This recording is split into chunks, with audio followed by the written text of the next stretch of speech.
Hello everybody, welcome to the Investing for a Living Screencast series. This is Screencast number 2. In my first screencast I covered how much it takes to retire, and we talked about the 4% rule or the safe withdrawal rate.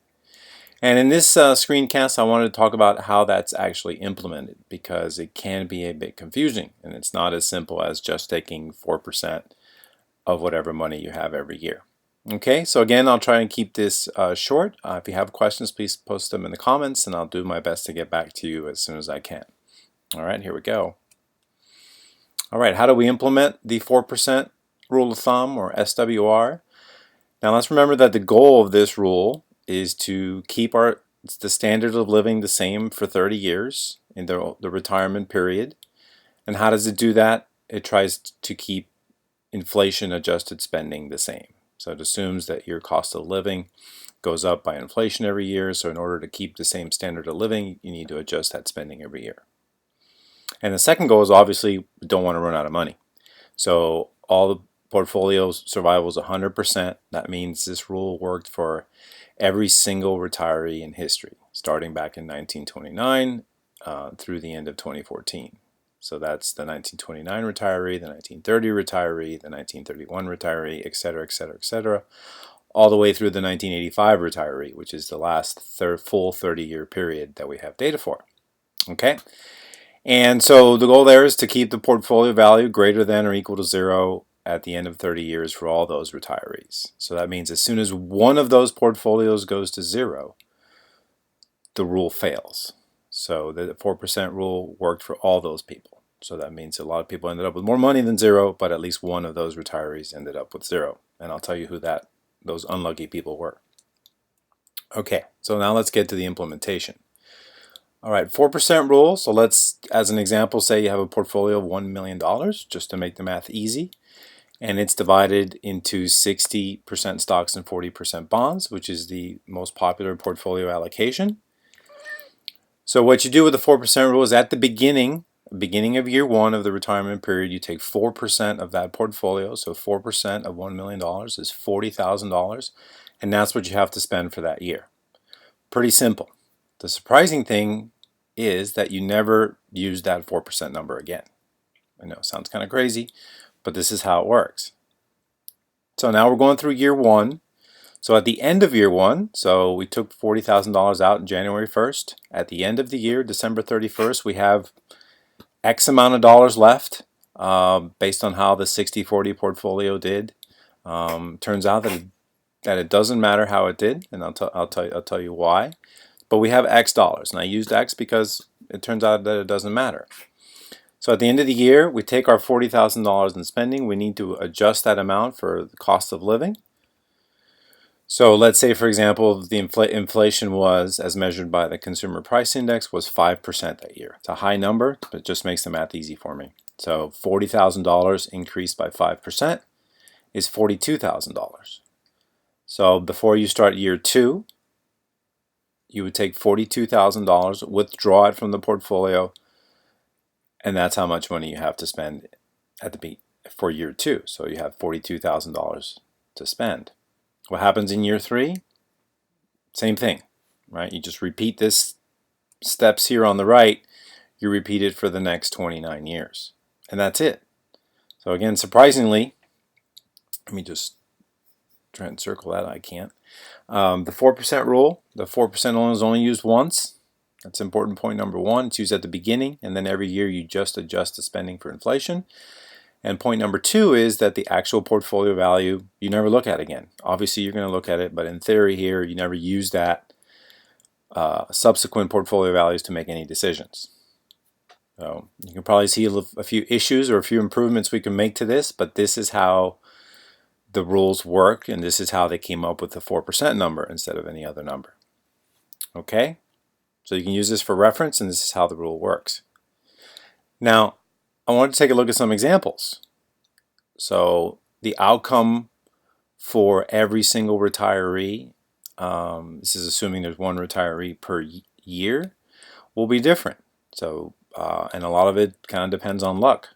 So here I used 3 different retirees: the 1966 retiree, the 1982 retiree, and a more current one, the 1999, sort of at the end of the dot-com bubble. And here's their portfolio values and withdrawal rates for the first 10 years of their retirement. Now we can see they use the same withdrawal rate, they have the same portfolio value, and they use 4.33%. So their for spending is $43,000 at the beginning, $43,300 at the beginning of their periods. And then you see how the portfolio steps through for the first 10 years. Now look at the difference in the outcome between the 1966 retiree and the 1982. At the end of 10 years, the 1966 retiree has $843,000, approximately $844, and is spending about $71,000, almost double what they were spending at the beginning. So we have not that great of returns in these first 10 years, plus we had some pretty decent inflation. Now look at the 1982 retiree.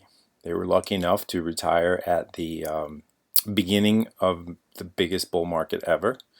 Some say it's still continuing, but that person has 3 times the initial amount of money they retired with, from $1 to $3.4 million, and they're spending about 50% more, from $43,300 to $66,400. So they are very well off, and they ended their 30-year retirement period very, very happy.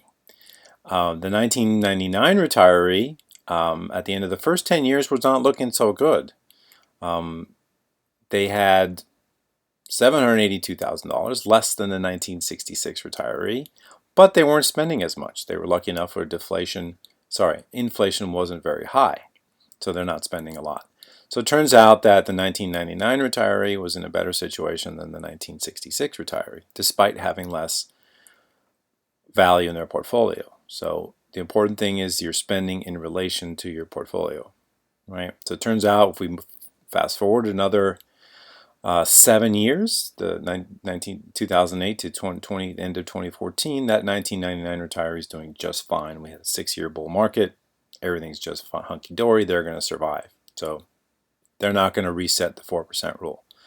It turns out that the 1966 retiree was the one that failed in history, and it is the worst retirement period in history. So that's what defines the 4% rule. That's the one failure that would have happened if the 4% rule was increased just a little bit. So one person runs out of money, the 1966 retiree, with the 4% rule, but the average portfolio for all the retirees ends up being about $4.9 million. So most of them did okay, but in one case, you were unlucky enough to retire at a very bad period, and you would ended up running out of money with anything higher than the 4% rule. So part of that is just luck, and the problem is you don't know that beforehand. So that's why we stick with the 4% rule. All right, so let's move on to the next slide.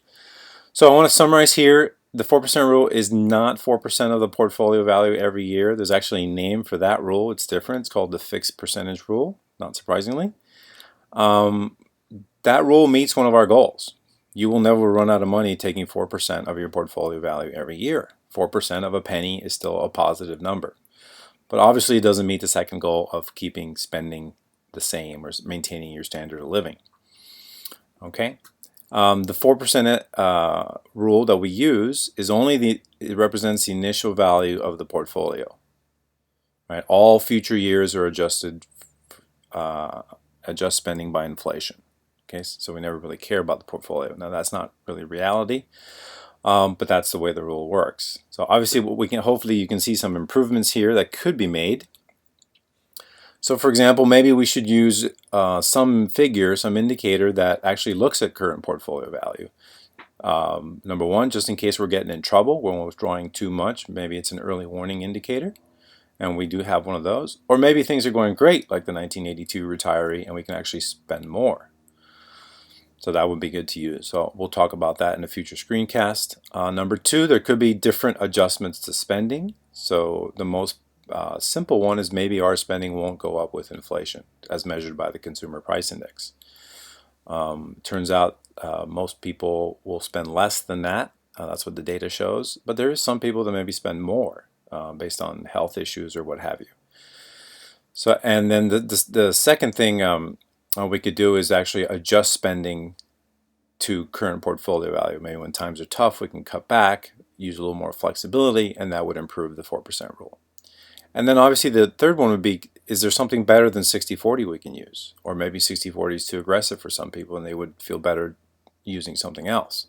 Or a more diversified portfolio would lead to higher returns and improve the 4% rule. So these are improvements we can make to the standard 4% rule, but this is how the standard rule is implemented, so you can use that as a reference when you hear all these figures. So with that, that ends screencast number 2. Again, if you have questions, please post them and I'll get back to you as soon as I can. Thanks.